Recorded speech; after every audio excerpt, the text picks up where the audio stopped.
Halo semuanya, selamat datang di STM Suara Tengah Malam bersama gue Fedro Ardiansyah yang akan menemani malam panjang kalian. Di episode kali ini, gue akan membawakan kisah yang ditulis oleh Evi Wahyuni yang berjudul Suara Tanpa Wujud dan diupload di Kaskus.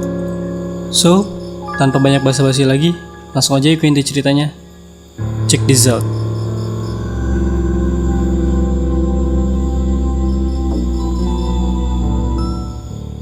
Malam itu pekat tak berbintang.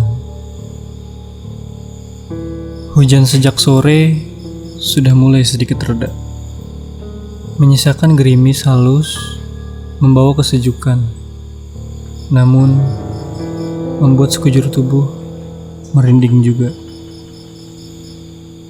Bagaimana tidak, aku hanya sendirian di rumah kala itu.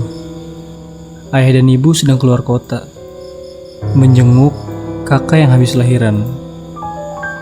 Kebetulan aku tidak ikut karena sering mabuk darat juga, karena perjalanan ke rumah saudariku itu terbilang cukup memakan waktu lama. Bisa pegal pinggangku kelamaan duduk di dalam mobil. Malam itu, lepas makan semangkuk Indomie yang dicampur cabai 5 biji plus perasan jeruk nipis, cukup membuat badanku sedikit hangat. Makanan penggugah selera itu selalu menjadi makanan pengusir dingin dikala malam tiba dengan segudang hawa dingin yang mencekam. Musim hujan selalu membawa berkah bagi Empolin, penjual Indomie langgananku di sudut jalan depan. Stok jualannya selalu laris olehku.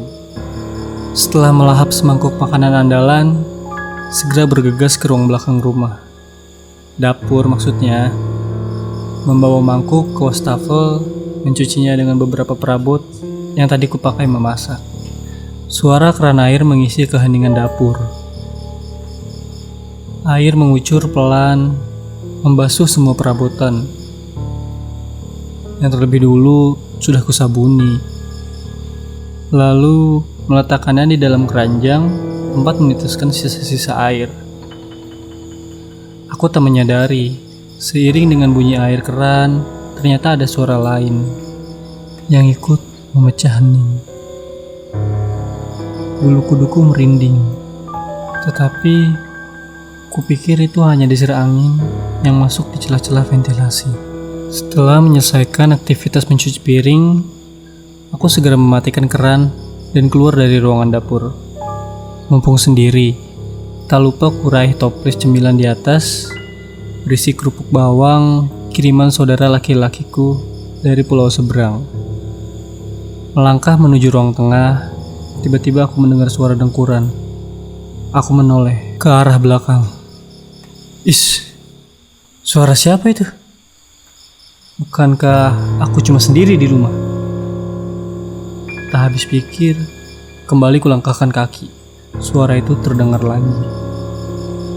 Mungkin gesekan sandal jepitku di lantai yang mengeluarkan bunyi itu. Toh, tadi waktu aku menoleh ke belakang, tak ada apapun yang mencurigakan. Jendela dan pintu pun telah kututup rapat. Malah sudah kukunci double, biar lebih aman. Aku tak menghiraukan bunyi-bunyi itu lagi. Masa bodoh? Masa aku harus takut? Ini kan rumahku. Lagi pula, itu cuma suara gesekan sendal. Kenapa pula harus membuatku takut? Iya gak? Kulirik jam dinding. Di sana tertera pukul 20.30 waktu Indonesia Tengah. Masih terlalu dini buatku masuk kamar. Kuraih remote TV dan menyalakannya. Mencari channel sinetron favorit. Sayangnya lagi iklan. Sengaja volume TV ku besarkan, biar hilang rasa takut yang mengundang itu. Namun, ada yang aneh kurasa. Suara dengkuran itu masih saja bisa ku dengar, meski volume TV sudah ku besarkan. Wah, ini tak bisa ku diamkan begitu saja. Kecilkan suara TV, bahkan hampir tak terdengar. Menajamkan indera pendengaran, mencoba mendengar dan melacak sumber suara mirip dengkuran itu. sekaligus mencoba meredam rasa takut. Semoga bukan hal-hal mistis, harapku. Nah, suara itu kembali terdengar. Kutelisik penjuru rumah, nihil, tak ada siapapun. Gemas rasa hati, tak sadar akhirnya keluarkan suara. "Siapa itu?" Tak ada jawaban, hening seperti biasa. Hanya suaraku yang memantul di dinding rumah. Apakah aku berhalusinasi? Entah, suara itu terdengar jelas, tetapi tak berwujud. Sayangnya, aku tak punya indera keenam yang bisa melihat makhluk tak kasat mata itu. Kunyalakan saklar lampu utama, ruangan seketika terang benderang. Cuma ada aku yang mematung di dekat tombol saklar lampu itu. Di depan, di belakang, di samping, tak ada siapa-siapa, kecuali aku sendiri.